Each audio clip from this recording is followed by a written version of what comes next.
yung mga champions talaga nagdaan kay Jonathan Manalo, yung mga kauna-unang hits ng mga champions, isinulat ni Sir Jonathan Manalo. Kaya alam mo ang timbre, alam mo ang tunog, alam mo ang itsura, alam mo ang vibe ng isang champion, di ba, Sir Jonathan?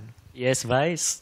Katulad nga ng boses mo, lagi ko nire-record. Alam ko na vibe ng isang champion. Kita mo? Sabi ko sa'yo, hindi makatotohanan yung mga yan. Yes. Tapos sabi, ano yung sinasabi mo?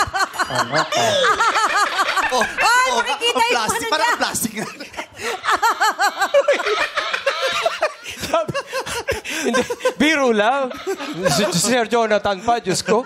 Sinabi lang magaling si Vice Champion. Tapos sabi, Tapos Sabi mo maganda bukas. Hindi ako si Lassie. Harap-harapan. Ano yun? Hindi ako si Lassie. ito lang pa si MC, oh. Hindi ba kaya ganunin si Chang? Subukan mo. Subukan mo. Uy, Pero, Bakit humihinto? Hanggang dito lang. first time ba ni Jonathan mag-judge? First time ko ma-judge na on cam. Kamusta ang acid reflux mo ngayon? Nagkaka-acid ba? Kinakabahan.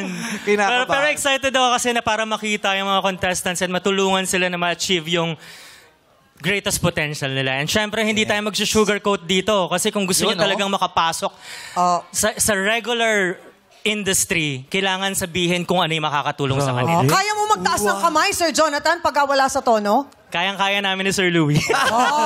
Si Ogie kasi minsan di ginagawa daw. Di ba? Tapos magre-react pag commercial. Oo. nakakasakit kayo ng damdamin, ha? Grabe kayo, ha? Joke lang, joke lang. Love ka na kaya namin. Yeah.